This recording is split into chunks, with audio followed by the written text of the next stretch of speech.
बातमी सोलापूरची आहे। सोलापूरमध्ये केंद्रीय पथकाकडून रात्री नुकसानीची पाहणी करण्यात आलेली आहे।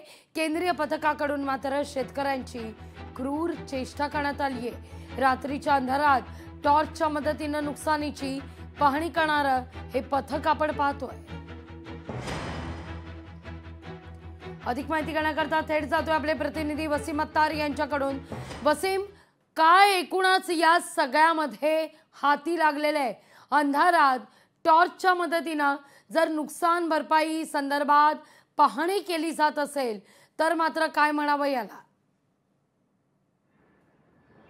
लागवी निश्चितच पाहिलं गेलं तर एक महिन्यापूर्वी जे आहे ते सोलापूर जिल्ह्यात अतिवृष्टी आणि पुरामुळे जे आहे ते शेतकऱ्यांच्या पिकाचं जे आहे ते मोठ्या प्रमाणात जे आहे ते नुकसान झालं होतं। यामध्ये सोलापूर जिल्ह्यातील करमाळ असेल, माडा असेल, मोहोळ असेल, उत्तर सोलापूर असेल, दक्षिण सोलापूर असेल, या भागातील जे आहे ते शेती पिकांचं मोठ्या प्रमाणात नुकसान जे आहे ते झालेलं आहे। मात्र या शेतकऱ्यांना जे आहे ते अद्यापही मदत मिळाली नसल्याचा आरोप देखील जे आहे ते शेतकऱ्यांकडून जे आहे ते होतोय। दरम्यान एक महिन्यानंतर जे आहे ते केंद्राचं पथक जे आहे ते सोलापुरात दाखल जे आहे ते झालेला आहे आणि पूरग्रस्ताची पाहणी जे आहे ते केंद्राचं पथक जे आहे ते टॉर्चच्या माध्यमातून करताना आपल्याला फोटोच्या माध्यमातून जे आहे ते आपल्याला पाहायला मिळत आहेत। मग एकंदरीतच पाहिलं गेलं तर केंद्र सरकारकडून जे आहे ते उशिरा जे आहे ते या पूरग्रस्त भागातील शेती पिकांचे असेल तसेच नुकसानग्रस्त भागातील शेतकऱ्यांशी संवाद जो आहे तो साधतायत। मात्र तो रात्रीच्या वेळेस हा संवाद साधतायत, त्यामुळे कुठेतरी शेतकऱ्याची चेष्टा देखील जे आहे ते या माध्यमातून होत असल्याचा आरोप जे आहे तो या ठिकाणी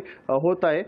एकंदर तर पाहिलं गेलं तर लागवी यामध्ये केंद्राचे जे आहे ते 4 अधिकारी जे आहे ते समावेश होतील। त्याचबरोबर जिल्ह्यातील जिल्हाधिकारी असतील, मुख्य कार्यकारी अधिकारी असतील, हे देखील जे आहे ते या शेतकऱ्यांसोबत जे आहे ते संवाद साधताना आपल्याला पाहायला मिळत आहे। निश्चित धन्यवाद तुम्ही दिलेल्या एकूण सविस्तर माहिती करता।